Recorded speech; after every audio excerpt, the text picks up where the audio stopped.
Hello friends, എല്ലാവർക്കും നമസ്കാരം. എൻ്റെ പുതിയ വീഡിയോയിലേക്ക് സ്വാഗതം. ഇന്ന് ഞാൻ ഉണ്ടാക്കാൻ പോകുന്നത് സിമ്പിൾ വെജിറ്റബിൾ ബിരിയാണിയാണ്. അപ്പോൾ അത് ഉണ്ടാക്കുന്നത് കുക്കറിലാണ്. അപ്പോൾ എല്ലാവർക്കും വീഡിയോയിലേക്ക് സ്വാഗതം. വെച്ചിട്ട് നമുക്ക് ഓയിൽ ഒഴിക്കാം. പിന്നെ ഓയിൽ ചൂടാക്കി കഴിഞ്ഞാൽ നമുക്ക് കുറച്ച് നെയ്യ് ചേർക്കാം.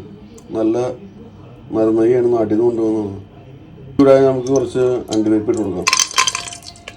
അണ്ടിപ്പരിപ്പ് ഒന്ന് മൂത്ത് വരുമ്പോൾ നമുക്ക് ഇതിലേക്ക് സ്പൈസസ് ചേർക്കാം. ഇതിൽ അധികം മസാല ഒന്നും ആവശ്യമില്ല, കുറച്ച് മസാല മതി.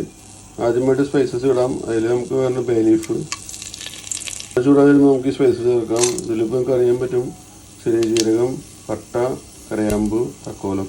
ചൂടായി വരുമ്പോൾ നമുക്ക് സവോള ചേർക്കാം. സവോള ഇട്ട് കൊടുക്കാം.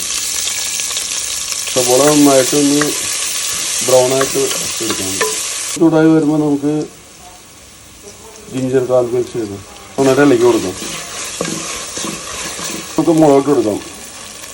സവോള, മുളക്, പിന്നെ സ്പൈസസ് എല്ലാം നല്ല മൂപ്പായിട്ടുണ്ട്. നമുക്ക് തക്കാളി കൊടുക്കാം.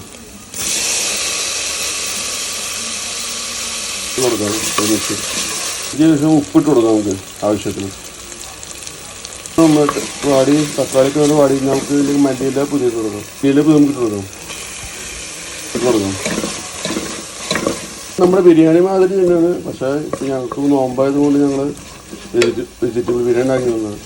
അതായത് നമ്മൾ ചേർക്കേണ്ട ഐറ്റംസ് പറയുന്നത് ഉരുളക്കിഴങ്ങ്, ക്യാരറ്റ്, ഗ്രീൻ പീസ്, അങ്ങനെ ഐറ്റംസ്. എല്ലാം കൂടി ഇപ്പോൾ നല്ല മിക്സ് ആയിട്ടുണ്ട്. നമുക്ക് ഇതിലേക്ക് ഇനി വെജിറ്റബിൾ ചേർക്കാം. നമുക്ക് ഇതിലേക്ക് ആദ്യമായിട്ട് നമുക്ക് ഉരുളക്കിഴങ്ങ്, ക്യാരറ്റ് കൊടുക്കാം. ശേഷം നമുക്ക് ഗ്രീൻ പീസ് ഇട്ട് കൊടുക്കാം. ഗ്രീൻ പീസും ക്യാരറ്റും ഉരുളക്കിഴങ്ങ് നന്നായിട്ട് സോട്ട് ചെയ്യാം. എല്ലാം കൂടി സോട്ട് ചെയ്ത് നമുക്ക് മുളക് പൊടി ചേർക്കാം. ആദ്യം ടീസ്പൂൺ മുളക് പൊടി മതിയാവും.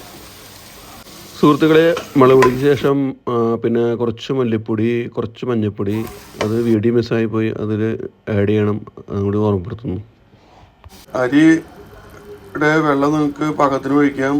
ജസ്റ്റ് അരി മുങ്ങി കിടക്കാൻ പാകത്ത് വെള്ളം ഒഴിച്ചാൽ മതി. കുക്കറായതുകൊണ്ട് മറ്റേ ബിരിയാണി ഉണ്ടാക്കുന്ന ഒരു ടെൻഷൻ വേണ്ട. നമുക്ക് ഉപ്പിട്ട് കൊടുക്കാം. നന്നായിട്ട് തിളച്ച് വരുന്നുണ്ട്. നമുക്ക് ഇതിലേക്ക് അരി ചേർക്കാം.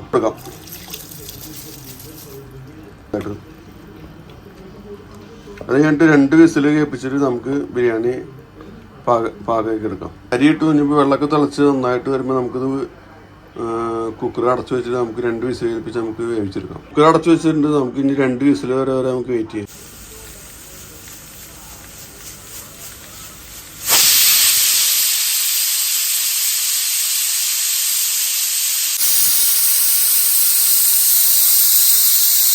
നമ്മുടെ കുക്കർ ബിരിയാണി റെഡി ആയിട്ടുണ്ട്. നമുക്ക് തുറന്നു നോക്കാം.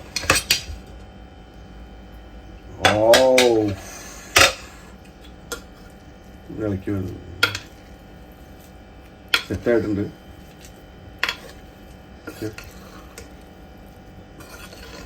അടിപൊളി. ഓക്കെ, അപ്പോൾ എല്ലാവരും വീട്ടിൽ ട്രൈ ചെയ്യുക. ഓക്കെ, എന്നിട്ട് അഭിപ്രായം പറയാം. Thank you so much.